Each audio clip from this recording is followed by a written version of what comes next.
नमस्कार साथियों, जय हिंद जय भारत। स्वागत है आप सभी का ऑल एग्जाम प्लेस पे। चलिए, गुड इवनिंग, बहुत बहुत स्वागत है आप लोगों का।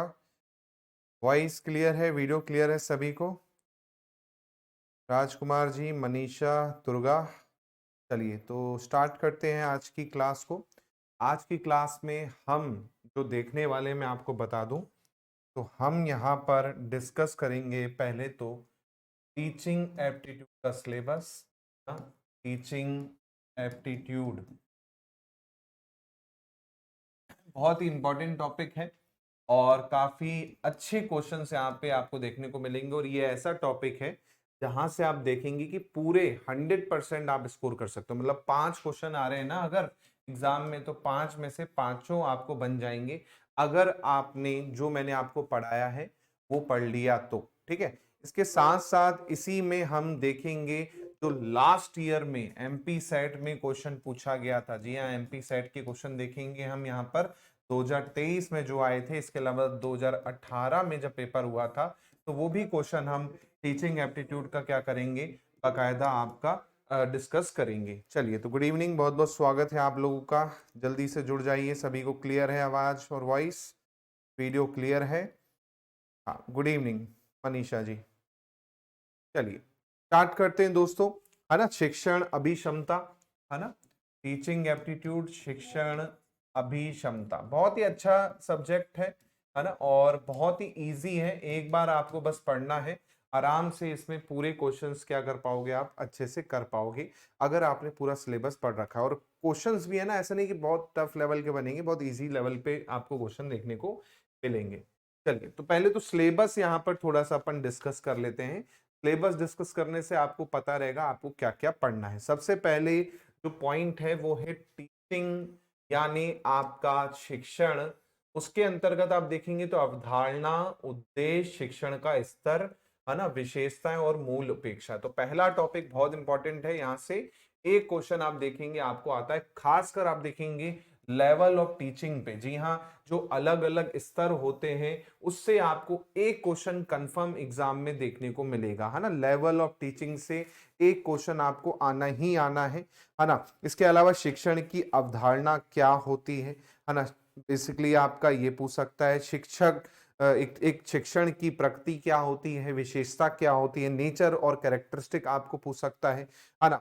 तो ये आपको ध्यान रखना है, जो सिलेबस में लिखा है यही इतना आपका टीचिंग एप्टीट्यूड है। इसके बाहर कुछ नहीं जाएगा क्योंकि इसका पूरा अच्छे तरह से सिलेबस जो है डिफाइन किया है। जैसे आप मैथ्स का देखेंगे तो उसमें उसने एक्स्ट्रा लिख दिया है कि इसके बाहर भी आ सकती हैं चीजें। ऐसे ही आईसीटी का भी देखेंगे तो उसने पूरा मेंशन नहीं किया, उसके बाहर की चीजें भी आपको पढ़नी पड़ती हैं। लेकिन टीचिंग एप्टीट्यूड का सिलेबस अगर आप देखेंगे तो जो चीज मेंशन है वही आपको पढ़ना है, इसके अलावा बाहर का कुछ भी नहीं आएगा। तो जो सिलेबस में है वही केवल आपको क्या करना है, पढ़ना है। ठीक है, तो यहां पर आप देखेंगे नेचर दे रखा है, उसके बाद फिर आप आ जाएंगे लेवल। तो लेवल में आप देखेंगे अलग अलग लेवल यहां पर दे रखे हैं, 3 लेवल दे रखे हैं। अगर वैसे अगर आप देखोगे तो 4 लेवल आपकी ऐड हो गए हैं, मतलब टोटल 4 लेवल हो गए हैं मेमोरी लेवल में, है ना। जैसे आपका स्वायत्त विकास स्तर, जिसे हम ऑटोनोमस वाला कहते हैं, वो लेटेस्ट है ना। उसके ऊपर जो होते हैं 3 लेवल आपको देखने को मिलते हैं, जैसे आपका स्मृति स्तर, जिसे हम क्या कहते हैं, जिसे हम कहते हैं आपका मेमोरी वाला, है ना। ऐसे ही आपका अवबोध स्तर आएगा, ऐसे ही आपका चिंतन स्तर आता है ना। तो ये लेवल आपको थोड़ा सा ध्यान रखने हैं। मेमोरी लेवल टीचिंग पे एमएलटी जिसे हम कहते हैं, है ना। इसके अलावा आप देखेंगे जो आपका आएगा क्वेश्चन यहाँ पर, तो वो भी आपको अच्छे से करना है। रिफ्लेक्टिव लेवल हो गया और सबसे टॉप लेवल आपको देखना पड़ेगा। तो इस पे क्वेश्चन जो है एग्जाम में काफी जो है आपको आ जाएंगे। जैसे क्वेश्चन आपको आ सकता है कि एमएलटी के बारे में बात कर लूं, मेमोरी लेवल टीचिंग की। जी हाँ, मेमोरी लेवल टीचिंग की अगर मैं बात करूं, है ना, स्मृति स्तर की, तो स्मृति स्तर में आपको पूछ लेगा कि बताइए इसके मुख्य प्रस्तावक कौन थे, है ना। मुख्य प्रस्तावक यानी मेन प्रपोनेंट जो थे वो कौन थे, तो याद रखिएगा हर्बर्ट। जी हाँ, हर्बर्ट इसके क्या थे, मुख्य प्रस्तावक थे, है ना। तो ये भी आपको थोड़ा सा ध्यान रखना है। तो इस तरह के क्वेश्चंस भी आप देखोगे यहाँ पर आपको पूछा जाएगा। साथ में इसकी विशेषता आपको पूछ सकता है कि एमएलटी लेवल में पहलू क्या होते हैं, किस तरह से ये शुरुआत होती है, तो वो आपको यहाँ पर पूछा जा सकता है। इसमें हम टीचिंग मेथड मेमोरी लेवल में कौन सी जो है यूज करते हैं वो आपको पूछ सकता है ना, कि हम टीचिंग मेथड्स कौन सी यूज करते हैं, है ना। इसके अलावा आप देखेंगे यहाँ पर इसमें इवैल्यूएशन यानी मूल्यांकन कैसे करते हैं हम अपने छात्रों का, है ना, वो पूछ सकता है। इसके बाद फिर आप आगे आएंगे तो आपका आ जाता है दूसरा लेवल जो कि है अंडरस्टैंडिंग लेवल। जी हाँ, जिसे यूएलटी कहते हैं, यूएलटी अंडरस्टैंडिंग लेवल टीचिंग, है ना। तो इसमें आपको पूछ लेगा इसके प्रस्तावक कौन है। इसके प्रस्तावक याद रखिएगा मॉरिसन। जी हाँ, मॉरिसन को इसके प्रस्तावक के रूप में जाना जाता है। ये भी क्वेश्चन आपको एग्जाम में आया था, है ना। तो मॉरिसन को यूएलटी का प्रस्तावक माना जाता है। अब इसको आप देखेंगे तो जो हायर लेवल थिंकिंग हो गई और समझने वाली हो गई, तो दोनों के बीच का लेवल आपका क्या हो गया, यूएलटी हो गया, जिसे हम क्या कहते हैं, अंडरस्टैंडिंग लेवल। हिंदी में कहें तो आबोध आपका स्तर कहलाता है, जहां पर आपको चीजों को रटने के अलावा कुछ चीजों को समझना भी जरूरी होता है ना। तो ये आपको पता होना चाहिए। इसमें कैसी टीचिंग मेथड हम यूज करेंगे पढ़ाने के लिए, जैसे हमने क्या किया, लेक्चर कम डेमोन्स्ट्रेशन। तो मैं आपको लेक्चर दे रहा हूं, आपको जो समझा रहा हूं वो भी समझ में आ रहा है और आपको अपना दिमाग भी लगाना पड़ रहा है। तो इसमें इस तरह के क्वेश्चंस भी आपको कई बार पूछ सकता है कि इसमें कौन सी टीचिंग मेथड जो है आपको उपयोगी होगी। फिर आप आगे आएंगे तो फिर आपको मिलेगा सबसे टॉप लेवल, जिसे हम कहते हैं रिफ्लेक्टिव लेवल, यानी आपका हिंदी में कहूं तो चिंतन स्तर। चिंतन स्तर सबसे टॉप लेवल है, जहां पर पूरी तरह से आप क्या हो जाता है, शिक्षार्थी जो होता है, स्टूडेंट जो होता है, परिपक्व हो जाता है, अपने ही चीजों को सोचता है। मतलब अगर मैं कहूं, जिसको मैं कह सकता हूं इंट्रोस्पेक्टिव लेवल, हाँ ना, अपने अंदर ही चीजों को ध्यान रखता है। आत्मनिरीक्षण स्तर भी इसको आप कहते हो। तो इस पे भी क्वेश्चन आपको आता है कि इसको और किस नाम से जाना जाता है ना। और इसके प्रस्तावक की अगर मैं बात करूं तो हंट याद रखिएगा। अगर आरएलटी पूछ ले, है ना, रिफ्लेक्टिव लेवल की, तो इसके प्रस्तावक कौन है, हंट माने जाते हैं। तो इस पे आपको क्वेश्चन आ सकता है कि भैया इसके प्रोपोनेंट कौन है।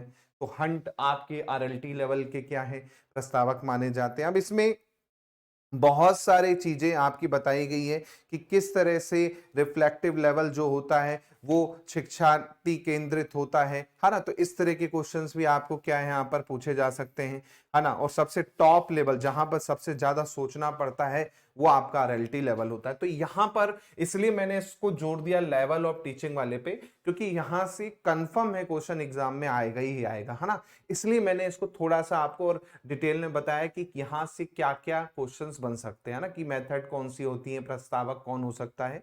तो इसलिए इसको अपन को बहुत अच्छे से पढ़ना है।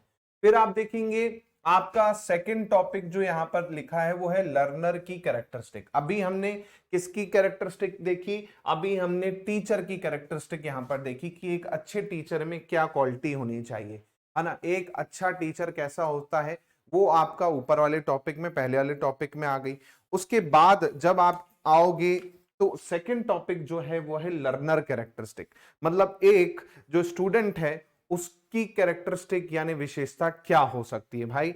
अब इसमें भी आप देखेंगे तो अलग अलग सिद्धांत दे रखे हैं, है ना, क्योंकि ये टीचिंग एक क्या है, साइंस ही है ना, पढ़ाने का एक तरीका है। इसमें आप कुछ ना कुछ नए तरीके, नए रूल्स को फॉलो करते हो, तब जाके आप क्या करते हो, समझते हो, है ना। तो वैसे ही आप देखेंगे तो इसमें कुछ इंपॉर्टेंट थ्योरी है किसके अंतर्गत, लर्नर कैरेक्टरिस्टिक के अंतर्गत। तो जब आप क्या पढ़ोगे, अधिगम सिद्धांत पढ़ोगे, है ना, लर्निंग जिसे हम थ्योरी कहते हैं, तो वो आप यहां पर पढ़ोगे।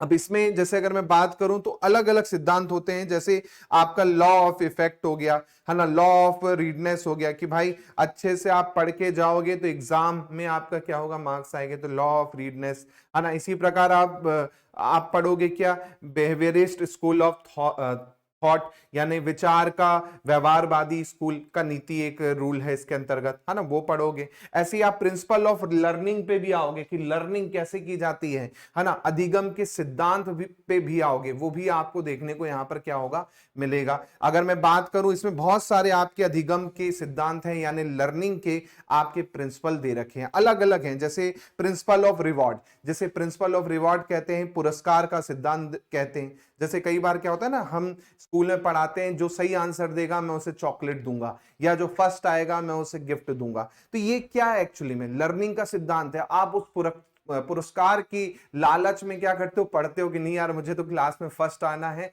तभी मेरे को क्या चॉकलेट मिलेगी सर से या मैडम से। तो ये एक्चुअल में क्या है, अधिगम के सिद्धांत कहलाते हैं, या ना प्रिंसिपल ऑफ लर्निंग कहलाते हैं, है ना। तो वो आप कहां पढ़ोगे, लर्नर कैरेक्टरिस्टिक्स जो है आपकी, उसमें आप वहां पर पढ़ोगे। इसके अलावा और भी यहां पर नियम होते हैं, जैसे आपका नियम आपका होगा principle of theory and practice, है ना। Principle of theory and practice यानी नियम का और अभ्यास का सिद्धांत, जहां पर आपको क्या होगा कि जितना चीज आप पढ़ते हो, है ना, जितना ज्यादा प्रैक्टिस करते हो उतना ही आप क्या होते जाते हो, परफेक्ट होते जाते हो। तो ये एक सिद्धांत है। ऐसे ही आप लर्निंग की मेथड पढ़ते हो, है ना। जब आप इसी में आगे आओगे तो लर्निंग की मेथड भी आपको पढ़नी मिलेगी, है ना। लर्निंग की मेथड में अलग अलग आपकी मेथड आती है भाई। एक जैसे हमने ट्रायल एंड एरर पढ़ी है, कई बार हम क्वेश्चन सॉल्व करते हैं, आंसर नहीं आता, हम ऑप्शन उठाते हैं और ट्राई करते हैं, तो ट्रायल एंड एरर ये मेथड आपने पढ़ी है, तो ये चीजें आप पढ़ोगे। इसी प्रकार आप क्या मेथड पढ़ोगे, एक्सपीरियंस एक मेथड ही तो है टीचिंग की भाई। कई बार क्या होता है, छोटे बच्चे हैं, उनको क्या कोई फ्रूट्स के नाम बताने, तो हम उसको ओरिजिनल फ्रूट्स ला के दे देंगे, वो एक्सपीरियंस करेगा कि हाँ भाई, हाथ पे पकड़ के देखेगा, ये एप्पल है, ये ऑरेंज है, ये पपीता है, ये केला है, ये जामुन है, तो ये कैसा है, एक्सपीरियंस से आ रहा है ना। तो वो भी आपका क्या है, लर्निंग मेथड्स के अंतर्गत ही आपका आएगा। ऐसे ही आप आगे पढ़ोगे तो लर्निंग की कैरेक्टरिस्टिक आएंगी, उसमें आपका डेवलपमेंट स्किल होगा, है ना, कॉग्निटिव स्टेट होगा, डेवलपमेंट ऑफ नॉलेज होगा। तो बहुत सारी चीजें आपको लर्निंग वाला जो यूनिट है, सेकेंड यूनिट, यानी लर्नर कैरेक्टरिस्टिक, यानी आपका शिक्षार्थी की विशेषता, तो इसके अंतर्गत आपको क्या मिलेगी, देखने को मिलेगी। फिर आपका यहां पर आता है फैक्टर अफेक्टिंग टीचिंग। अब तीसरा टॉपिक है यहां पर ऐसे फैक्टर जिससे आपकी टीचिंग क्या हो जाए, प्रभावित हो जाए। जी हां, अब वो फैक्टर यहां पर देखने हैं जिससे टीचिंग आपकी क्या हो जाती है, प्रभावित हो जाती है। उसके बारे में आप यहां पर होगे, जैसे आपका एनवायरमेंट, एनवायरमेंट अच्छा नहीं होगा तो आप अच्छे से पढ़ नहीं पाओगे। अगर आपका दोस्त और आप दोनों अच्छे पढ़ने वाले हो, एक रूम में रहते हो, तो आपकी बहुत अच्छे से तैयारी हो जा रही होगी। लेकिन आपका एक दोस्त क्या है, घूमना फिरना, है ना, लेट आना लेट सोना, है ना, वो करता है और पढ़ता नहीं है, उसके कारण आप देखोगे आपकी भी क्या होगी, स्टडी खराब होगी। तो ये आपका क्या है, ये फैक्टर है जो टीचिंग को अफेक्ट करता है, या आपकी पढ़ने को क्षमता को भी इफेक्ट पड़ता है। तो इसमें बहुत सारे फैक्टर पढ़ोगे, जैसे फिजिकल एनवायरनमेंट का भी कई बार इफेक्ट पड़ता है।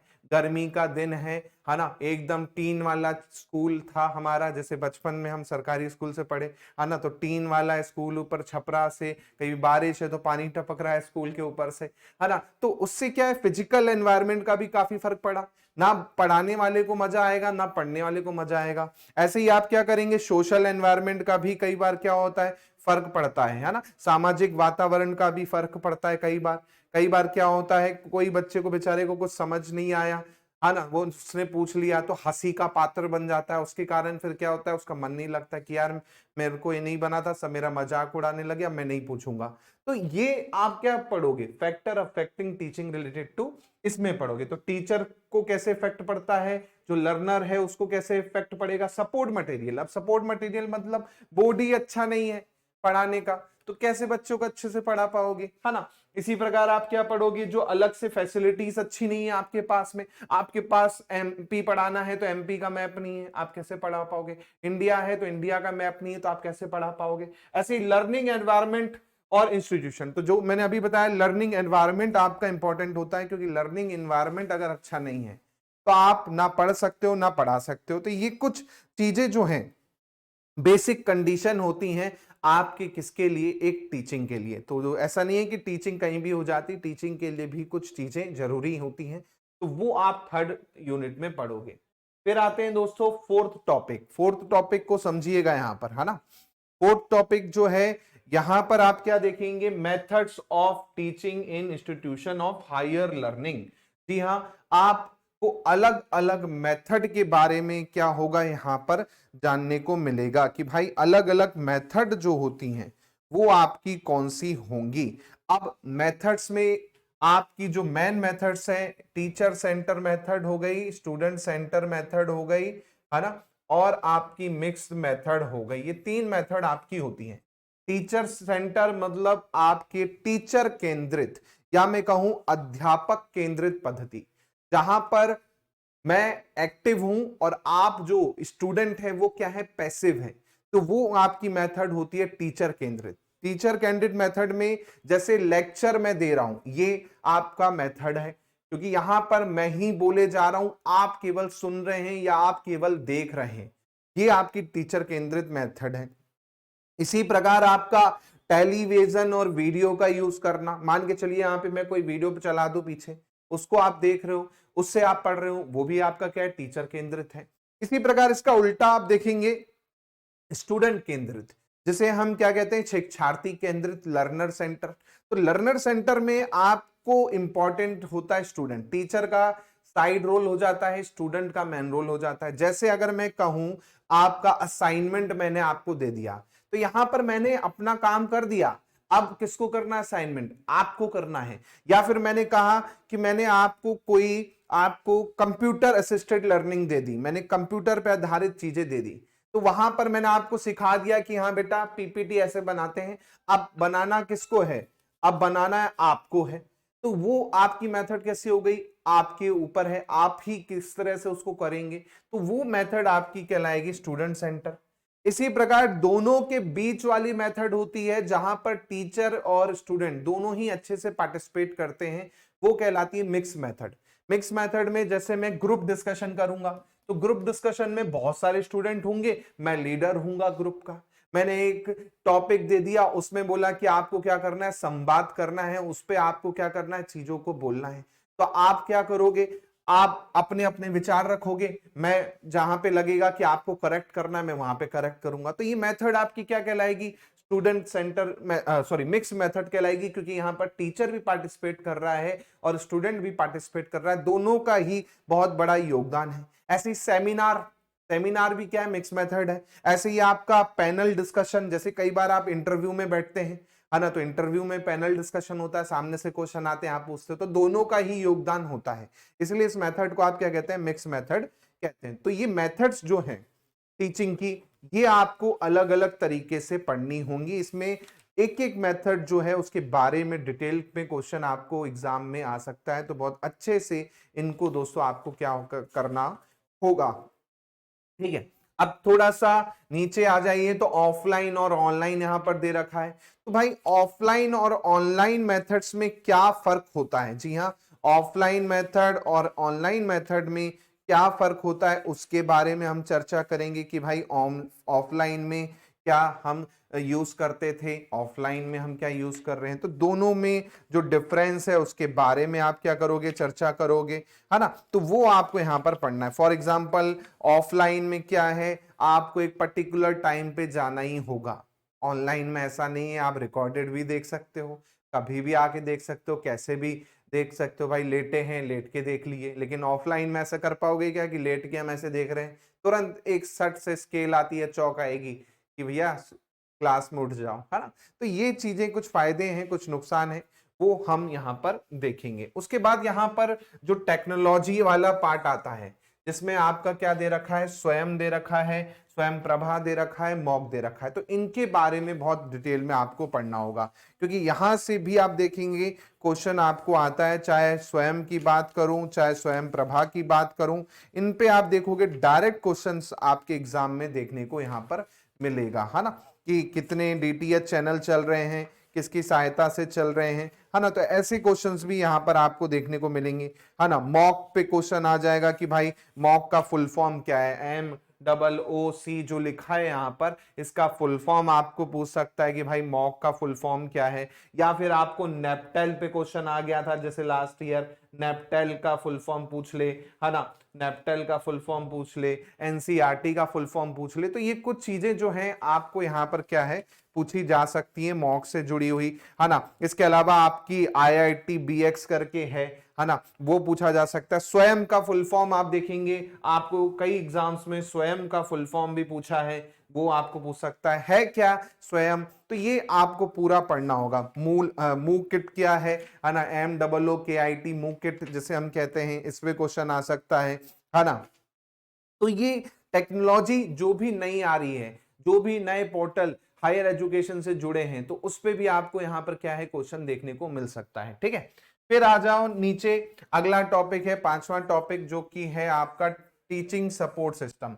अब टीचिंग सपोर्ट सिस्टम मतलब टीचिंग में किस तरह से हम टेक्नोलॉजी का यूज कर रहे हैं, वो यहां पर आपको देखना होगा टीचिंग सपोर्ट सिस्टम में। अब टीचिंग सपोर्ट सिस्टम में आपको बहुत सारी चीजें आपको मिल जाएंगी। पहले हमारे पास क्या होता था, केवल ब्लैक बोर्ड होता था, ग्रीन बोर्ड आ गया, मार्कर आ गया, फिर हमने प्रोजेक्टर का यूज करना चालू किया, फिर इंटरनेट का जमाना आ गया तो भैया हम इंटरनेट पे डायरेक्ट देखने लगे, है ना। अब तो डिजिटल बोर्ड और लाइव स्ट्रीमिंग का जमाना है, आप जूम पे भी पढ़ सकते हो और बाकी जगह भी डायरेक्ट क्या है पढ़ सकते हो। तो ये चीजें आपको क्या है देखने को मिलेंगी किसके अंतर्गत, आईसीटी के अंतर्गत, कि क्या क्या आपको यहाँ पर मिलने वाला है ना। उसके बाद यहाँ पर आप आगे आओगे टीचिंग एड में या इंस्ट्रक्शनल फैसिलिटी में, तो इसमें किस तरह से आप यूज करते हो, है ना, वो आपको यहाँ पर देखने को मिलेगा। इसके बाद आपका सबसे इंपॉर्टेंट टॉपिक है यहाँ पर इवैल्यूएशन सिस्टम। जी हाँ, इससे बहुत क्वेश्चन एग्जाम में आपको आते हैं। मूल्यांकन प्रणाली, जी हाँ, मूल्यांकन प्रणाली से आप देखेंगे काफी क्वेश्चंस जो हैं आपको एग्जाम में देखने को मिलेंगे।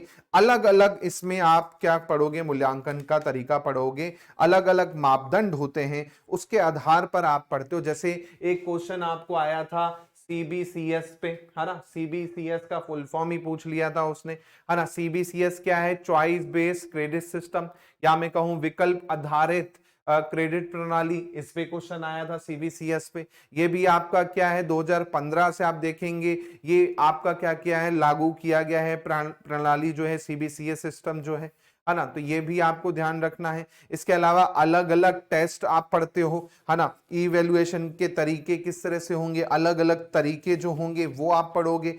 जैसे मैंने बोला कि आपने पढ़ा अचीवमेंट टेस्ट, जैसे हम क्या कहते हैं, उपलब्धि परीक्षण कहते हैं, इस पे क्वेश्चन आ सकता है कि ये किस तरह का टेस्ट होता है। अब नाम से समझ में आ रहा है अचीवमेंट टेस्ट, है ना, कि भाई किसी चीज को टॉप करने पर आपको क्या है, आपको मिलेगा। तो अचीवमेंट टेस्ट क्या होगा, जब कोई कोर्स खत्म होता है, आप पूरे स्कूल में या पूरे जिले में या पूरे डिस्ट्रिक्ट में फर्स्ट आ जाते हैं, तो आप बोलेंगे कि आप अचीवमेंट टेस्ट में क्या हो गए, वो हो गए, है ना।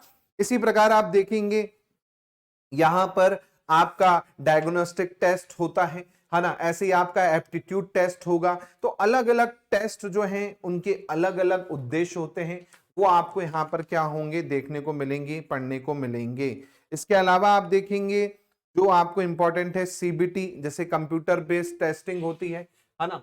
सीबीटी जो है कंप्यूटर बेस्ड टेस्टिंग होती है, इस पे आपको क्वेश्चन आ सकता है ना। तो ये आपका दे रखा है, देखिए चॉइस बेस्ड क्रेडिट सिस्टम जो मैंने आपको बताया, है ना। इसके अलावा टाइप ऑफ ये, तो इतना सारा जो सिलेबस है पूरा का पूरा, ये आपका यूजीसी नेट का सिलेबस तय करता है, एमपी सेट का सिलेबस तय करता है।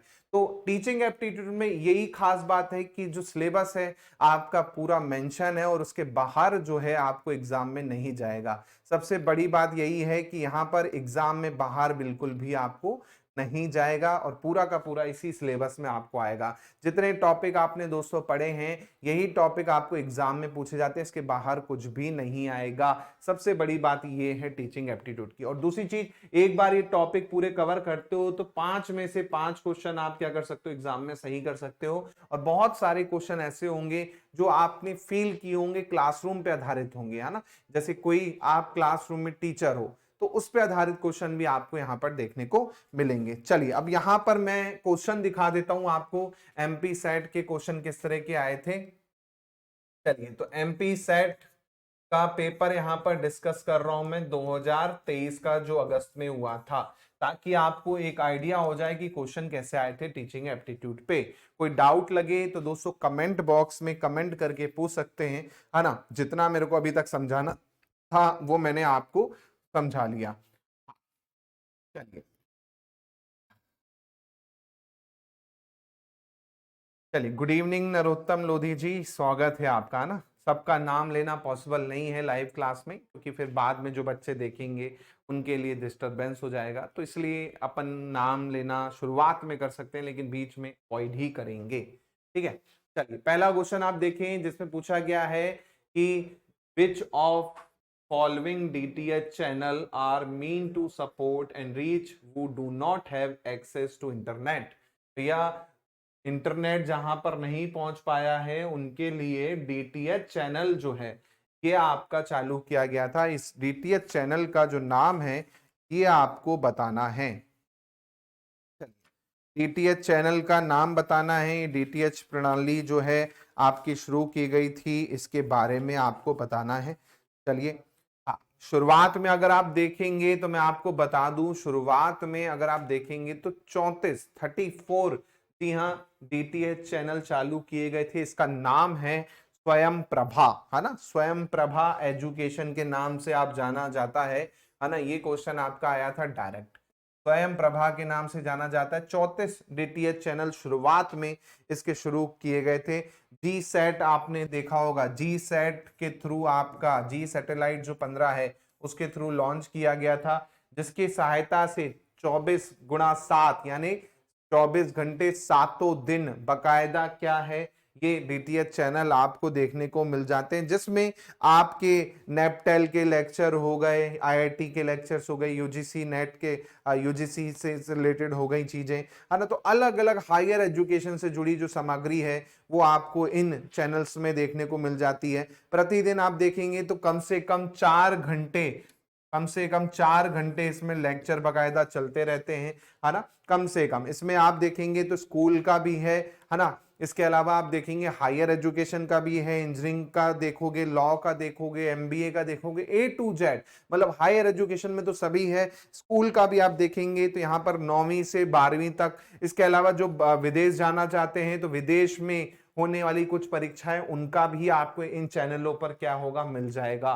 तो ये क्वेश्चन आया हुआ था इसलिए मैंने आपको बताया। और ये आप पढ़ोगे किसमें, ये आप पढ़ोगे बकायदा टीचिंग एप्टीट्यूड में, जब आप मॉक के बारे में पढ़ोगे, जब स्वयं के बारे में पढ़ोगे। अब देखो स्वयं अलग है, स्वयं प्रभा डीटीएच वाला है। स्वयं जो है वो क्या है आपका, भारत सरकार के द्वारा शिक्षा नीति में बदलाव के लिए एक प्रोग्राम लागू किया गया कि भाई हम बच्चों तक पहुंच पाए, उसके लिए स्वयं प्रोग्राम चालू किया गया। उसी के अंतर आप देखते हैं, स्वयं के अंतर्गत देखते हैं आप स्वयं प्रभा, है ना, ये डीटीएच के लिए है। ठीक है, अगला क्वेश्चन देखिए। इसमें क्वेश्चन आया था अगला, जहां पर पूछा गया है कि इनमें से कौन सा चॉइस बेस्ड क्रेडिट सिस्टम का सर्वोत्तम लाभ है। Which of the following is choice based credit system advantage. Advantage पूछ रहा है चॉइस बेस्ड क्रेडिट सिस्टम का। जैसे अभी मैंने आपको बताया कि अलग अलग तरीके होते हैं, है ना। सीबीसीएस पे क्वेश्चन मैंने बोला था आपको आता है, ये देखिए आपका आया था एग्जाम में, है ना। चाहे आप यूजीसी नेट का पेपर उठा लो, चाहे आप एमपी सेट का उठा लो, महाराष्ट्र सेट का उठा लो, छत्तीसगढ़ सेट का उठा लो, राजस्थान सेट का उठा लो, कहीं भी उठा लो, ई वैल्यूएशन पे आप देखोगे क्वेश्चन आपको मिलना ही मिलना है ना। अब यहां पर आप देख रहे हो, यहां पर पूछा गया है सीबीसीएस का जो एडवांटेज है ये आपका क्या है। चलिए बताइए क्या एडवांटेज है।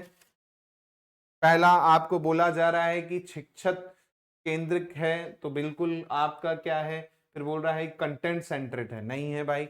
फिर बोला है शिक्षकों के लिए लचीलापन प्रदान करता है, ऐसा कुछ भी नहीं है। फिर बोला है छात्रों की विश्वसनीयता को क्या करता है, क्रेडिबिलिटी को सुधारता है, तो ये भी नहीं है। तो ये जो है सीबीसीएस, जी हाँ, जिसे हम कहते हैं चॉइस बेस्ड क्रेडिट सिस्टम, ये शिक्षक केंद्रित से क्या हो चुका है, विद्यार्थी केंद्रित शिक्षा पर ज्यादा ध्यान देता है। तो ये क्वेश्चन आप देखोगे एग्जाम में पूछा गया था सीबीसीएस पे, है ना। तो ऐसे ही क्वेश्चन आप देखोगे एग्जाम में आपको क्या होंगे, देखने को मिलेंगे, है ना। अगर मैं बात करूं तो स्टार्टिंग कब से हुई थी, तो 2015 से इसकी शुरुआत हुई थी। 2015 में इसकी शुरुआत हुई थी, है ना, क्रेडिट प्रणाली की, जिसमें आप देखेंगे शिक्षक केंद्रित से ये क्या है, छात्र केंद्रित बन गया। इसके अलावा आप इसमें छात्र जो हैं कुछ शर्तों में क्रेडिट भी ले सकते हैं। इसके अलावा आप देखेंगे अलग अलग चीजों के हिसाब से अलग अलग मार्क्स यहाँ पर डिसाइड हैं,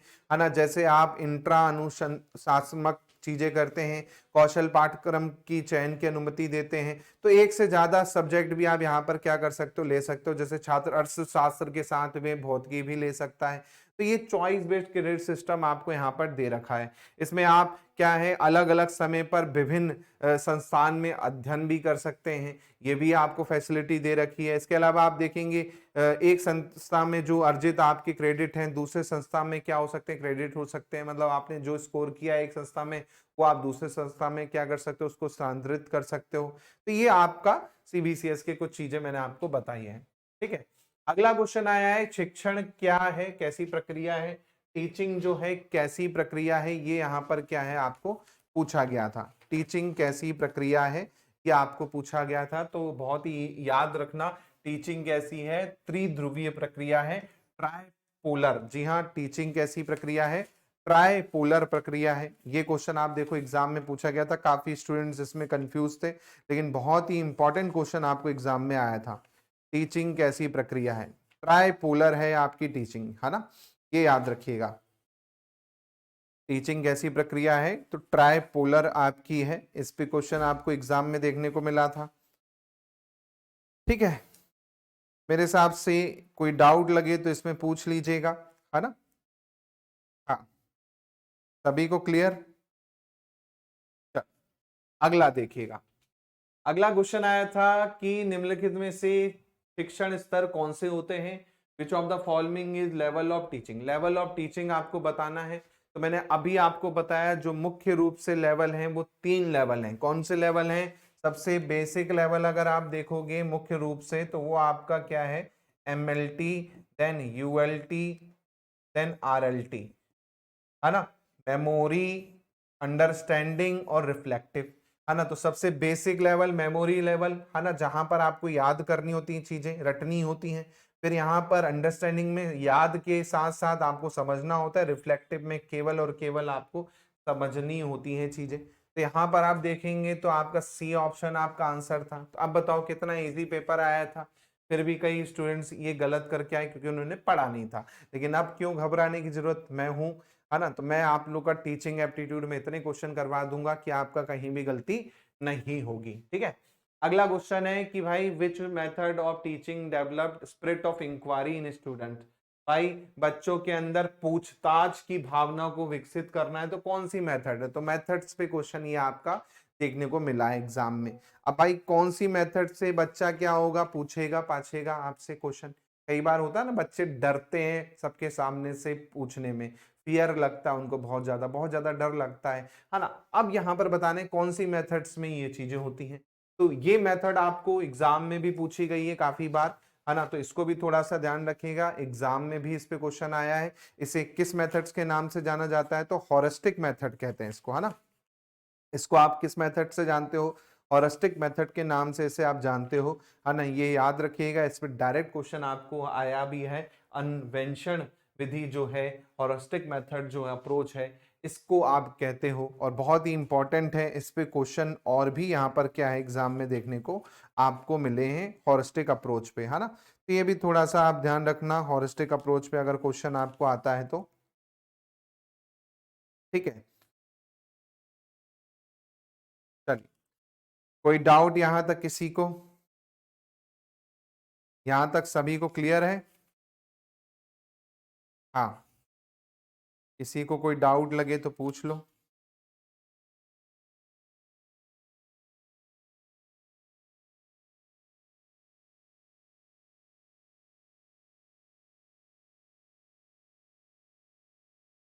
चलिए, तो इसको थोड़ा सा ध्यान रखिएगा हॉरिस्टिक अप्रोच को, है ना।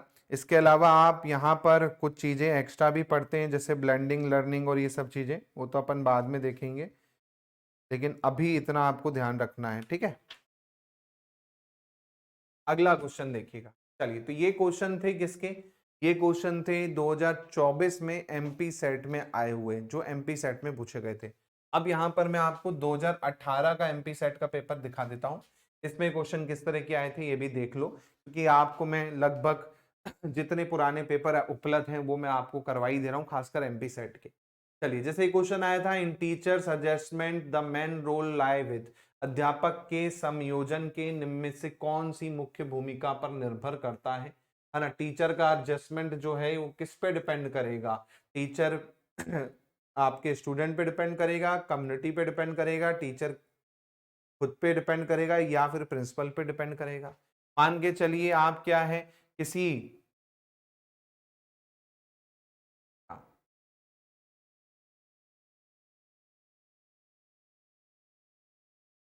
बिल्कुल, अभी तो मैं आप लोगों को केवल सिलेबस और प्रीवियस पेपर समझा रहा हूँ इनमें। अभी जैसे ये खत्म हो जाएंगी 10 जो है वो पूरी, उसके बाद से हम सिलेबस पे ही आएंगे और जो सिलेबस है उस हिसाब से ही हम चलेंगे। अभी इसलिए समझाना जरूरी है, मैं बार बार बोलता हूँ कि आपको पता रहे कि हमें क्या पढ़ना है। एक होता है ना कि हमने पता ही नहीं हमें क्या बनाना है, आपने सब डाल दिया और बाद में पता चला खिचड़ी बन गई, हम बनाने वाले थे पुलाव, है ना। तो वही चीज ना हो इसलिए पहले से मैं आपको एक रोड मैप दे दे रहा हूं हर सब्जेक्ट का कि हमें कैसे पढ़ना है, क्या पढ़ना है, सिलेबस में क्या है और क्वेश्चन कैसे आए थे उस हिसाब से अपन को चलना है ना। हमें चावल बनाने आता है तो हम चावल बनाएंगे, हमें चावल बनाने का बोला है, हम उसमें बिरयानी नहीं बना देंगे। तो ये चीजें को भी थोड़ा सा अपन को ध्यान रखते हुए करना है, इसलिए मैं ये चीजें आपको करवा रहा हूँ। अब जाहिर सी बात है टीचर किसके हिसाब से अपना कर सकता है, तो टीचर जो होता है ना वो अपने हिसाब से ही एडजस्ट होता है, ना कि बच्चों के हिसाब से, है ना। तो भैया मैं हूं तो मैं अपने हिसाब से ही क्या करूंगा, पढ़ाऊंगा। मैं अपने हिसाब से ही कर सकता हूं, अपने आप के रोल को एडजस्ट कर सकता हूं। टीचर जब तक खुद से कुछ नहीं करेगा तो बच्चा उसको कुछ कर नहीं सकता, है ना। इसी प्रकार प्रिंसिपल का कुछ रोल नहीं रहेगा, तो ये चीजें भी आपको करना है, ठीक है। तो कई बार आपको क्वेश्चंस यहाँ पर जो है देखने को मिल सकते हैं, है ना। और बाकी तो इसमें देखिए ऐसा कुछ पूछा है नहीं इसमें, है ना, टीचिंग में इसमें यही पूछा गया है। हाँ,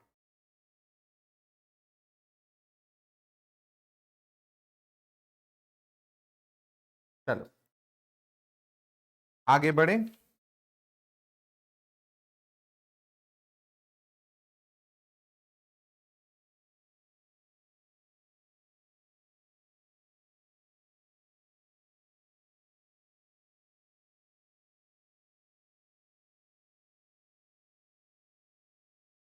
चलिए आगे देखते हैं, है ना, आगे देखते हैं। नेक्स्ट क्वेश्चन बोल रहा है which of the following is not product of learning, जी इनमें से कौन सा सीखने का परिणाम नहीं है ना।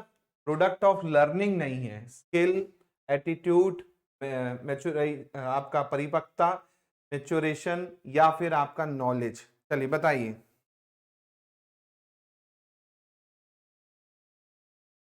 देखिए पेपर 2 में जितने क्वेश्चन लगा सकते हो उतना अच्छा है आपके लिए, है ना। 5 साल के कम से कम यूजीसी नेट के और अलग अलग स्टेट के सेट एग्जाम के आप लगा लीजिएगा तो आपका आराम से हो जाएगा, कोई दिक्कत नहीं जाएगी, है ना। तो कम से कम 5 साल के आपको लगाने हैं यूजीसी नेट के और अलग अलग सेट एग्जाम के, चाहे महाराष्ट्र सेट हो, राजस्थान हो, वेस्ट बंगाल हो, आंध्र प्रदेश हो, अभी छत्तीसगढ़ का भी होगा, है ना। तो जितने सेट के पेपर मिल जाएंगे तो उसी लेवल का आपको चीजें पता चल जाएंगी। बाकी यूजीसी नेट के कम से कम 5 साल के लगाने हैं। चलो भाई कौन सा प्रोडक्ट नहीं है, तो आप बोलोगे कि यहाँ पर कि भाई किससे चीजें नहीं आएंगी, तो आप बोलोगे यहाँ पर किससे चीजें नहीं आएंगी, है ना। तो परिपक्वता जो है ना, मेचुरेशन किससे आती है, एज के साथ आपकी क्या है आती है ना। सी ऑप्शन यहाँ पर क्या हो जाएगा, आंसर हो जाएगा। सी ऑप्शन क्या होगा यहाँ पर, आंसर हो जाएगा, है ना। चलिए क्लास का टाइम चेंज हो सकता है क्या, देखिए अभी तो पॉसिबल नहीं है क्योंकि सभी लोगों के हिसाब से ही मैंने क्लास रखी है ताकि जो जॉब वाले हैं वो भी क्लास को देख सके, है ना। तो 6 बजे इसलिए मैंने क्लास का टाइम रखा है और बाकी रिकॉर्डेड तो आप कभी भी देख सकते हो, कोई दिक्कत नहीं है। बाकी आप मैं पोल करवा दूंगा एक बार ऐप पर, तो आप उस पोल का आंसर कर दीजिएगा क्लास का टाइम क्या सही रहेगा क्या नहीं रहेगा। बाकी अपन यही देखेंगे कि क्लास का टाइम यही सही है मेरे हिसाब से। तो बाकी आप कमेंट में बता सकते हैं अपना विचार भी, है ना। चलिए तो आप खुद सोचिए, सीखने से स्किल आ सकती है, आ सकती है। मैं इंग्लिश बोलना चाहता हूं, अब मैं इंग्लिश बोलना चाहता हूं तो उसके लिए मुझे इंग्लिश सीखनी होगी, प्रैक्टिस करनी पड़ेगी, तो वो स्किल आ जाएगी। मैं इंग्लिश बोल सकता हूँ, फ्रेंच बोल सकता हूँ, रशियन बोल सकता हूँ, लेकिन उसके लिए प्रैक्टिस करनी पड़ेगी। एटीट्यूड आ जाता है जैसे जैसे आप क्या करोगे, एक्सपीरियंस लोगे, धक्के खाओगे, धोखे खाओगे, है ना। तो धोखे खाने से भी आपको क्या आता है, एटीट्यूड आ जाता है। जब आपके पास नॉलेज होगा, आप के अंदर अपने आप क्या आ जाएगा, एटीट्यूड आ जाएगा। मैच्योरेशन जो होता है ना, ये सीखने से नहीं आता, ये आता है एक्सपीरियंस से। ये आपका एक्सपीरियंस से आएगा, जब तक आप धक्का नहीं खाते हो उम्र के साथ में आपका मेच्योरिटी आती है। हम बोलते हैं ना कि उम्र के साथ में आप बहुत मेच्योर हो गए हो, है ना, आप अपनी उम्र से बहुत ज्यादा मेच्योर हो, है ना, दुनिया की समझ अच्छी है, तो ये आपका एक्सपीरियंस से आता है। जैसे जैसे समय बढ़ेगा उस हिसाब से आपका क्या आएगा, ये आपको देखने को मिलेगा। नॉलेज, नॉलेज बिल्कुल आपका लर्निंग से आता है। ज्यादा से ज्यादा पढ़ोगे उतना ज्यादा आपका क्या होगा, लर्निंग होती है ना। चलिए अगला है, verbal guidance is least effective in learning of. मौखिक निर्देश निम्न में से क्या सीखने में सबसे कम प्रभावशाली होते हैं, ये आपको बताना है। मौखिक निर्देश की बात हो रही है, वर्बल, एटीट्यूड के लिए, कॉन्सेप्ट, फैक्ट के लिए या स्किल के लिए। मौखिक निर्देश, अब भाई मैं आपको बस मुंह से बोल रहा हूं, है ना, कि ये कर लो वो कर लो, तो आप के अंदर एटीट्यूड आ सकता है, बिल्कुल आपके अंदर एटीट्यूड आ सकता है। मैंने 2-4 मोटिवेशनल लाइन बोल दी, है ना, कि भाई, है ना, ये कर सकते हो, पहाड़ तो खोद सकते हो, तो आपके अंदर एटीट्यूड आ जाता है। या कोई वेब सीरीज देख ली आपने मोटिवेशनल वाली, एटीट्यूड आ जाएगा, नहीं यार ये कर सकता है तो मैं क्यों नहीं, है ना। कॉन्सेप्ट आ सकता है, मैं समझा रहा हूं कोई चीज को, मैंने मैथ्स का क्वेश्चन करवाया, उसका कॉन्सेप्ट बताया इंटीग्रेशन डिफरेंशिएशन का, तो आप समझ सकते हो, वो आ सकता है ना। इसी प्रकार फैक्ट, तथ्य भी आपको पता चल जाएंगे। मैंने आपको मान के चलिए भारत की हिस्ट्री पढ़ा दी, इंडियन हिस्ट्री पढ़ा दी, उसमें मैंने नेहरू के बारे में पढ़ा दिया, तो आपको फैक्ट आ जाएगा कि हाँ यार नेहरू जी के बारे में ये चीजें पढ़ाई हैं रोहित सर ने, तो ये आपके फैक्ट हो गई। लेकिन स्किल एक ऐसी चीज है, स्किल जो है ये एक ऐसी चीज है, ये केवल और केवल किससे आती है, ये प्रैक्टिस से आती है, ये मौखिक से नहीं आएगी, प्रैक्टिस करनी पड़ेगी। मैंने एग्जांपल दिया स्किल के तौर पे, आपको मैंने बोला सी प्रोग्रामिंग आपको सिखाई, तो मेरे बोलने से आप सीख पाओगे क्या सी प्रोग्रामिंग? जब तक आप कंप्यूटर के आगे नहीं बैठोगे, मैं उस पे एग्जाम्पल के चीजें नहीं दूंगा, तब तक आप क्या नहीं कर पाओगे, तब तक आप प्रोग्रामिंग नहीं कर पाओगे, है ना। तो यहां पर आप देख पा रहे हो कि जो स्किल है ये किससे आएगी, प्रैक्टिस से आएगी। इसमें वर्बल गाइडेंस इंपॉर्टेंट नहीं है यहां पर। जब तक आप एग्जाम्पल के तौर पे मैंने दिया कि सी प्रोग्रामिंग आपको सीखना है, या फिर मैंने कहा कोई प्रोग्रामिंग सीखनी है, जावा सीखना है आपको, तो आपको कंप्यूटर के आगे बैठ के मुझे ज्ञान देना पड़ेगा कि भाई ऐसे ऐसे कमांड टाइप कर, तब जाके ये क्या होगा, तेरे को आएगा, है ना। लेकिन बोलने बस से आपके ये स्किल आ पाएगी के अंतर्गत आपके नहीं आ पाएगी। इसके और भी एग्जांपल दे सकता हूं। मैंने बोला मैं एक बड़ा ही हूं, है ना, मैं अपने किसको सिखा रहा हूं, कोई मेरे आया कि साहब मेरे को भी फर्नीचर बनाना सिखा दो, मैं आ जाऊं। अब मैं उसको बोलूंगा नहीं भाई तू यहां पर फेविकोल लगा, उसके ऊपर ये कर, तो कर पाएगा क्या? जब तक मैं उसको करके दिखाऊंगा नहीं, जब तक वो प्रैक्टिस करेगा नहीं, वो कैसे स्किल सीख पाएगा? या फिर आप बाल काटने वाले हो, है ना, आपको बाल काटना सीखना है, तो उसके लिए आपको क्या मैं मौखिक बता दूंगा कि भाई थोड़ा सा 2 इंच ऊपर से काटना? नहीं, जब तक प्रैक्टिकल नहीं करोगे, प्रैक्टिस नहीं करोगे, तब तक आप सीख नहीं पाओगे। इसलिए डी ऑप्शन यहां पर सही होगा। अगला है, difference in learning style among learner में बी एट्रीब्यूट टू। शिक्षार्थियों में अधिगम शैली में अंतर के निम्न कारण हो सकते हैं। क्या कारण होता है? कोई बच्चा जल्दी सीख पाता है, कोई बच्चा लेट सीख पाता है, या आपने देखा है कुछ बच्चे जो होते हैं ना तुरंत सीख जाते हैं चीजों को, और कुछ बच्चे जो होते हैं उनमें काफी समय लगता है सीखने में। अब इसका क्या कारण है ये आपको यहां पर बताना है। चलिए बताइए भाई क्या कारण है। पहला बोल रहा है सोशलाइजेशन प्रोसेस ऑफ लर्नर, शिक्षार्थी की समाजीकरण की प्रक्रिया के कारण ऐसा होता है ना। फिर बोल रहा है आपका इकोनॉमिक कंडीशन, भाई गरीब है तो देर से सीखेगा, अमीर है तो जल्दी सीखेगा, या इसका उल्टा भी सोच लो, है ना। फिर बोल रहा है thinking strategy adopted by learner, फिर बोल रहा है पेरेंटिंग ऑफ चाइल्ड। तो यहां पर आप देखेंगे सही आंसर क्या होगा।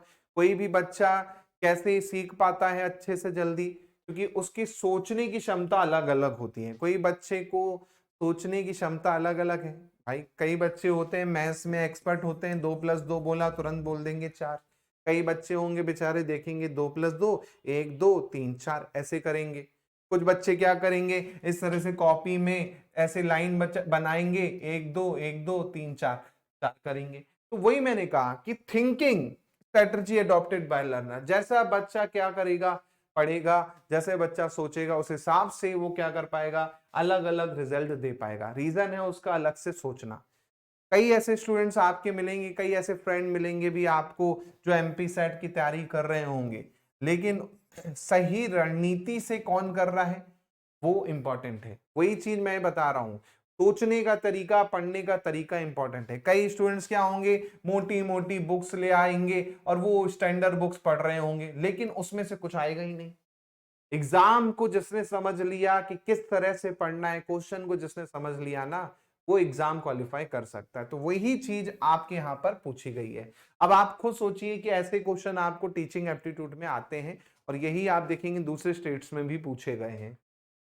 अगला है the technique of measurement of pattern of social behaviour in group is known as. जी हाँ, किसी समूह में सामाजिक व्यवहार के पैटर्न को नापने की तकनीक है उसे किस नाम से जाना जाता है। तो ये एक डेफिनेशन टाइप का है ना, ये आपका एक तरह से क्या डेफिनेशन टाइप का है ना।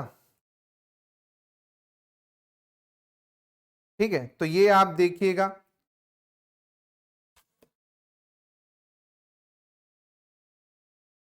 चलिए बताइए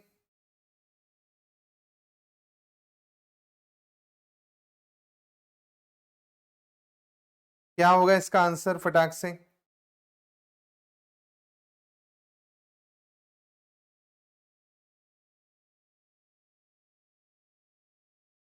चलिए,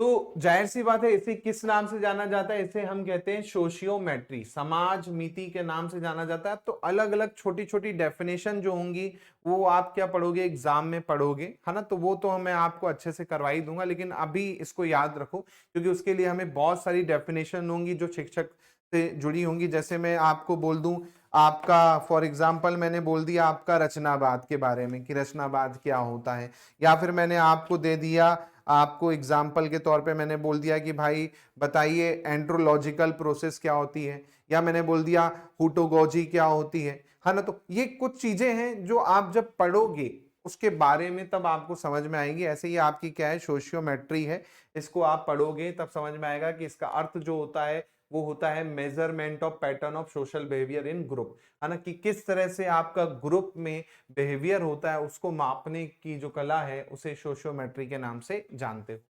अगला है as a teacher if student fail to answer in your class what will be your reaction. यदि आप एक शिक्षक हो दोस्तों, है ना, आप शिक्षक हो और आपकी कक्षा में एक छात्र उत्तर नहीं दे पाता तो आप क्या करोगे। पहला है उसको बैठने का बोलोगे कि भाई बैठ जा तू, कोई बात नहीं। दूसरा है कि किसी अन्य छात्र को बोलोगे तुम्हें नहीं आता तुम बताओ उत्तर, या फिर आप उसको दंड दोगे, या फिर उसे उत्तर देने के लिए प्रोत्साहित करोगे यानी एनकरेज करोगे।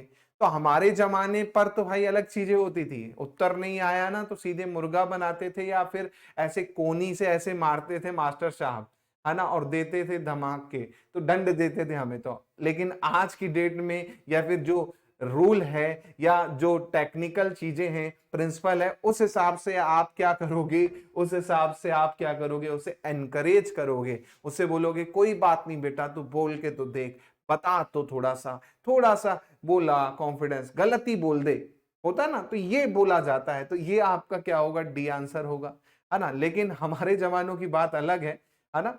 लेकिन फिलहाल ये चीज आपको ध्यान रखना है, ठीक है। ये 6 क्वेश्चन आए थे शिफ्ट 1 में। ये जो पेपर है शिफ्ट 2 का है ना, उस टाइम पे 2 शिफ्ट में हुआ था। शिफ्ट 2 का है 2018 का, 2018 का ही पेपर है, ठीक है। चलिए, क्या है, knowledge of teacher that affect teaching pattern.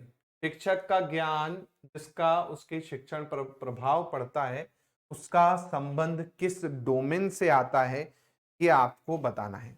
चलिए, अब यहां पर शिक्षक के बारे में पढ़ रहे हो, अब डोमेन यहां पर आप पढ़ोगे अलग अलग, है ना। कॉग्निटिव डोमेन पढ़ोगे, है ना, जैसे आप ट्रिपल एच के नाम से जानते हो। ट्रिपल एच जब आप पढ़ोगे, है ना, ट्रिपल एच मतलब हेड, है ना, हैंड, हार्ट और आपका हैंड, ये बेसिक सी चीजें हैं। वो जब आप आगे आप पढ़ोगे, है ना, तब आपको ये समझ में आएंगी कि ये ट्रिपल एच क्या होता है सर, है ना, इसको आगे आप पढ़ोगे, ठीक है। बाकी अभी बस इतना ध्यान रखो इसमें जो पूछा गया है उसके बारे में, है ना। हाँ, अलग अलग आपके क्या होंगे यहाँ पर, अलग अलग आपके क्या होते हैं, वो होते हैं डोमेन होते हैं, जिसे हम ज्ञानात्मक डोमेन या मैं कहूँ कॉग्निटिव डोमेन कहते हो, ऐसे ही भावनात्मक यानी अफेक्टिव डोमेन के नाम से जानते हो, या फिर आपका मनोसंचालित यानी साइकोमोटर डोमेन के नाम से जानते हो, है ना। तो अगर बात हो रही है यहाँ पर शिक्षक के ज्ञान की, तो ज्ञान की बात होगी तो जाहिर सी बात है उसके अंतर्गत क्या आएगा, उसके अंतर्गत वो आता है आपका कॉग्निटिव डोमेन यानी संज्ञात्मक प्रक्षेत्र। संज्ञात्मक प्रक्षेत्र मतलब जो हार्ट से वो करता है वो आपका होता है, क्योंकि नॉलेज किस से टीचिंग पे इफेक्ट पड़ता है, दिल से, है ना, इसलिए इसको आप कॉग्निटिव डोमेन कहते हो। अफेक्टिव डोमेन आपको चीजें ध्यान रखनी है, कुछ कुछ चीजें, है ना, सॉरी उल्टा बोल दिया मैंने। कॉग्निटिव डोमेन आपका हेड, है ना, दिमाग से आपका चलता है। इसी प्रकार अफेक्टिव डोमेन आपका हार्ट से चलता है, दिल से आपका चलता है, इमोशन भावनात्मक। ऐसे ही आपका साइकोमोटर जो चलता है हैंड से चलता है ना, इसलिए इसको आप क्या कहते हो, ट्रिपल एच के नाम से क्या करते हो, जानते हो, है ना। तो यहां पर अगर आप देखोगे तो बी ऑप्शन जो होगा बिल्कुल सही होगा, क्योंकि अगर मैं कॉग्निटिव डोमेन की बात करता हूं, है ना, ज्ञानात्मक ज्ञान क्षेत्र की बात करता हूं, तो इसमें सबसे पहला ही पॉइंट आता है नॉलेज। जी हाँ, सबसे पहला ही पॉइंट अगर आप देखोगे कॉग्निटिव डोमेन का तो वो होता है नॉलेज। नॉलेज मतलब ज्ञान, है ना, तो ज्ञान ही मुख्य रूप से इंपॉर्टेंट होता है सबसे ज्यादा कॉग्निटिव में। फिर आप उसमें जाओगे तो आपका आएगा कॉम्प्रीहेंशन। कॉम्प्रीहेंशन सेकेंड पॉइंट आता है जिसे हम बोध कहते हैं। फिर बोध करोगे आप, कॉम्प्रीहेंशन करोगे, अर्थ को समझोगे, फिर आप अर्थ के बाद उसका क्या करोगे, एप्लीकेशन लगाओगे, है ना, उपयोग करोगे। तो तीसरा पॉइंट इसमें फिर एप्लीकेशन आता है। ऐसे ही आप देखेंगे अफेक्टिव डोमेन के कुछ अलग अलग पॉइंट होते हैं। फॉर एग्जांपल मैंने कहा रिसीविंग, सुनने की इच्छा, है ना, ऐसे ही मैंने कहा रिस्पॉन्डिंग, किसी के रिप्लाई को मैं वो कर रहा हूं। ऐसे ही आपका होता है वैल्यूइंग, किसी की चीजों को मैं आंक रहा हूं, है ना, तो वो आपका अफेक्टिव डोमेन के अंतर्गत आता है। ऐसे ही आपका साइकोमोटर डोमेन, जिसे हम क्या कहते हैं, मनोसंचालित ज्ञान क्षेत्र कहते हैं, इसके अंतर्गत आपकी अलग अलग चीजें जो हैं आपकी आती हैं, वो तो जब हम पढ़ेंगे तब क्लियर होगा। बाकी आप ये याद रखिए, कॉग्निटिव डोमेन हेड हो गया, अफेक्टिव डोमेन हो गया आपका हार्ट, इसी प्रकार आपका हो जाता है साइकोमोटर डोमेन जिसे हम कैप। तो ट्रिपल एच कैप आपको लेनी है, ये याद रखो, बस आपका हो जाता है, ठीक है। और बाकी तो देखो इसमें पूछेगा नहीं, जो मैन है ये तीन ही है, इन्हीं के बारे में आपको क्या होता है एग्जाम में पूछता है। कोनेटिव डोमेन, हाँ, क्या होता है कोनेक्टिव डोमेन। हाँ, अगर आप देखोगे कनेक्टिव डोमेन के बारे में,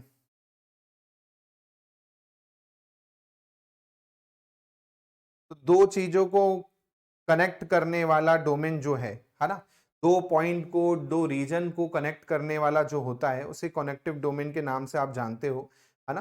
तो ये आप इसको ध्यान रखिएगा, बाकी तो इसमें ऐसा कुछ पूछेगा नहीं। कनेक्टिव डोमेन में दो पॉइंट को अगर आप देखोगे इस तरह से कनेक्ट करने वाला या दो डोमेन को कनेक्ट करने वाला, ये आपको पूछ सकता है, बाकी इसमें तो आपको ऐसा कुछ पूछेगा नहीं।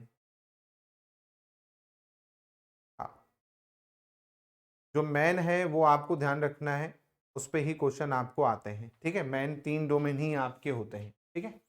अगला देखिएगा, the most powerful factor affecting teaching effectiveness. शिक्षण प्रभावकारिता को प्रभावित करने वाला सर्वाधिक प्रबल कारक क्या होगा, किससे टीचिंग इफेक्ट होती है, यह आपको बताना है भाई। टीचिंग किससे इफेक्ट होगी सबसे ज्यादा, क्या होगा जिससे टीचिंग आपकी इफेक्ट हो जाएगी। हाँ, बताइए किस कारण टीचिंग आपकी इफेक्ट होगी। हाँ, पहला है एज के कारण, जेंडर के कारण, प्रोफेशनल कॉम्पिटेंस के कारण, या फिर यूजिंग ऑफ टीचिंग एड के कारण, शिक्षण सहायक सामग्री का उपयोग करने के कारण आपकी इफेक्ट होगी, या किसी और कारण होगी। हाँ, तो आप देखोगे सबसे ज्यादा जो प्रभावित करता है वो आपका प्रभावित करता है टीचिंग को प्रोफेशनल कॉम्पिटेंस, व्यावसायिक दक्षता, कितना आपको नॉलेज है ना, कितना आप नॉलेज नहीं रखते हो, वो आपका क्या है, आपका इफेक्ट करता है। एज कोई मैटर नहीं करेगी, जितना ज्यादा एजेड होते जाओगे उतना ज्यादा आपको एक्सपीरियंस होता जाता है तो और अच्छा होगा, नॉलेज बढ़ता जाएगा। लिंग कोई मैटर नहीं करता, लड़का हो या लड़की हो, है ना, महिला हो या पुरुष हो, कोई फर्क नहीं पड़ता, है ना। किस टेक्नोलॉजी का यूज कर रहे हो कोई फर्क नहीं पड़ता भाई, मैं ब्लैक बोर्ड पे भी आपको पढ़ा दूं कोई दिक्कत नहीं है लिख लिख के, मैं डिजिटल बोर्ड पे पढ़ा दूं कोई दिक्कत नहीं है, मैं आपको बैठ के पढ़ा दूं कोई दिक्कत नहीं, बोल के पढ़ा दूं कोई दिक्कत नहीं, वो मैटर नहीं करता है उतना। टीचिंग में सबसे ज्यादा मैटर करता है आपका नॉलेज, नॉलेज ही नहीं है आपको तो फिर आप कैसे पढ़ा पाओगे, ये आपका मैटर करता है। चलिए अगला है the utilization of smart classroom facility depend upon. अब भाई मैं क्लासरूम में स्मार्ट तरीका यूज कर रहा हूं यहाँ पर, है ना, तो इसका फैसिलिटी पे जो फैसिलिटी है इसका कैसे इफेक्ट पड़ता है ये आपको बताना है। पहला है कंप्यूटर लिटरेसी होनी चाहिए, लिटरेसी होनी चाहिए, कंप्यूटर होना चाहिए, या फिर आपका स्टूडेंट की एज होनी। तो अगर आप देखोगे मैं पहली बार अगर डिजिटल बोर्ड पे पढ़ा रहा हूं, इस तरह से पढ़ा रहा हूं, तो मुझे क्या नॉलेज होना चाहिए, कंप्यूटर लिटरेसी होनी चाहिए। जब तक मेरे को चलाने नहीं आएगा बोर्ड में कि भाई पेन कहाँ से सिलेक्ट करना है, इरेजर कहाँ से सिलेक्ट करना है, लाइव कैसे जाना है, तो मैं कर पाऊंगा क्या।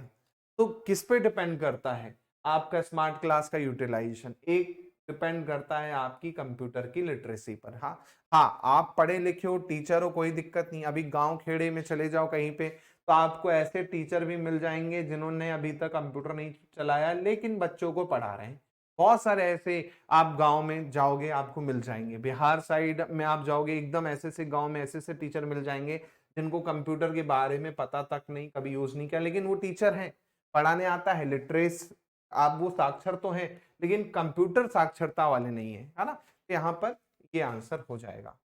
इसी प्रकार अगला क्वेश्चन है कि शिक्षक के व्यावसायिक विकास एवं अधिगम हेतु उपलब्ध संसाधनों के प्रकार में सम्मिलित जो चीजें होंगी इनमें से कौन सी होंगी। Type of resource available to teacher for professional development.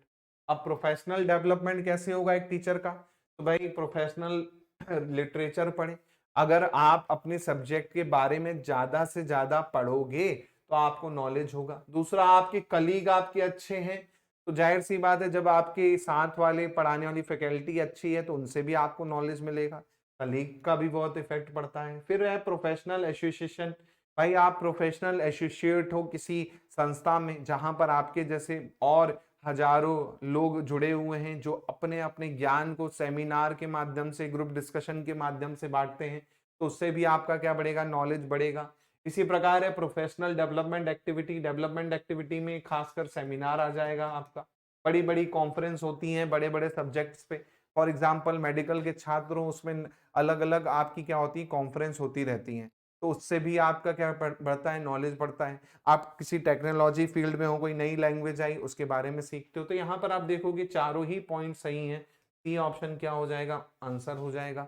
चारों से ही आप क्या कर पाओगे, आपके अंदर ये चीजें देखने को मिलेंगी। अगला क्वेश्चन है which of the following learner characteristic not effect the efficiency of their learning. इनमें से कौन सी जो आपकी विशेषता है उसको प्रभावित नहीं करेगी। पहला है मेंटल मैच्योरिटी, दूसरा इंटरेस्ट, तीसरा है एटीट्यूड, चौथा है जेंडर। किससे इफेक्ट नहीं पड़ेगा आपके पढ़ने पर। पहला मेंटल परिपक्वता, मिच्योर हो नहीं हो कोई दिक्कत नहीं है, आपका कोई फर्क नहीं पड़ेगा पढ़ाई पर, है ना, आप बच्चे हो या बूढ़े हो कोई फर्क नहीं पड़ेगा, आपको समझ में आना चाहिए। दूसरा इंटरेस्ट से आपका फर्क पड़ता है, बिल्कुल फर्क पड़ता है, सब्जेक्ट में इंटरेस्ट नहीं आप पढ़ नहीं पाओगे तो ये भी नहीं होगा क्योंकि प्रभावित नहीं करेगा आपके पढ़ने को। एटीट्यूड, एटीट्यूड भी होता है कि भाई मेरे को मैथ नहीं करना मम्मी, बहुत टाइम लगता है, कैलकुलेशन होता है, सर दर्द हो जाता है, तो इससे भी इफेक्ट नहीं पड़ेगा। इफेक्ट पड़ेगा किससे, इफेक्ट नहीं पड़ेगा आपका, जेंडर से कोई इफेक्ट नहीं पड़ेगा ना। जेंडर आपका क्या है, मेल हो या फीमेल हो, इससे कोई इफेक्ट पड़ेगा क्या भाई, मेल और फीमेल होने से कोई इफेक्ट पड़ेगा क्या, ही पड़ेगा भाई। आपने मैथ करना है, आपने रीजनिंग करनी है, आपने कुछ भी पढ़ना है, वो आपका जेंडर प्रभावित नहीं करेगा। मेल हो या फीमेल हो कोई फर्क नहीं पड़ता, दोनों ही दिमाग वाले हैं, दोनों कर सकते। बाकी से फर्क पड़ सकता है, मैच्योर हो कि नहीं हो, इंटरेस्ट है कि नहीं है, उससे फर्क पड़ सकता है आपकी पढ़ाई पर, लेकिन आपके जेंडर से कोई फर्क नहीं पड़ेगा। ठीक है, तो ये क्वेश्चन आप देख पा रहे हो दोस्तों, क्या आपके 2018 में आए थे, है ना। होपफुली आपको क्लियर हो गया होगा कि किस तरह के क्वेश्चन जो है एग्जाम में पूछे गए थे, सिलेबस क्या है और सब्जेक्ट का बैकग्राउंड क्या है। जो चीजें मैंने आपको शुरुआत में समझाई हैं उसको आप अच्छे से देखिएगा, अच्छे से समझिएगा, तो आपको समझ में आ जाएगा कि टीचिंग एप्टीट्यूड एक ऐसा टॉपिक है जहां से आप 100% मार्क्स जो है एग्जाम में स्कोर कर सकते हो, खासकर एमपी सेट, छत्तीसगढ़ सेट वाले स्टूडेंट्स, है ना। यूजीसी वाले में थोड़ा सा प्रैक्टिस की नीड पड़ेगी, बाकी तो आपको कोई दिक्कत नहीं जाएगी। चलिए, तो ये क्लास दोस्तों यहीं तक, होपफुली आपने एंजॉय की हो क्लास को। मिलते हैं, कोई डाउट लगे तो जल्दी से कमेंट बॉक्स में कमेंट करके पूछ लो, मैं तब तक यहीं पे खड़ा हूँ। चलिए, कोई भी डाउट लगे कमेंट बॉक्स में कमेंट करके पूछ लीजिए फटाक से।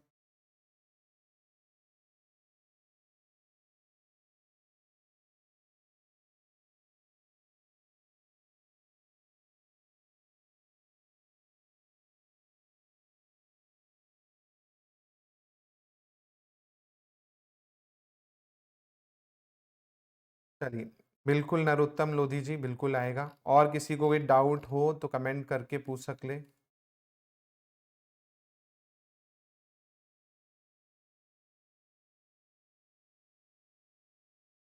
चलिए, तो ये क्लास दोस्तों यहीं तक, मिलते हैं जल्दी कल की क्लास में। कल हम नए टॉपिक पे डिस्कस करेंगे। बहुत बहुत धन्यवाद। जय हिंद, जय भारत, थैंक यू।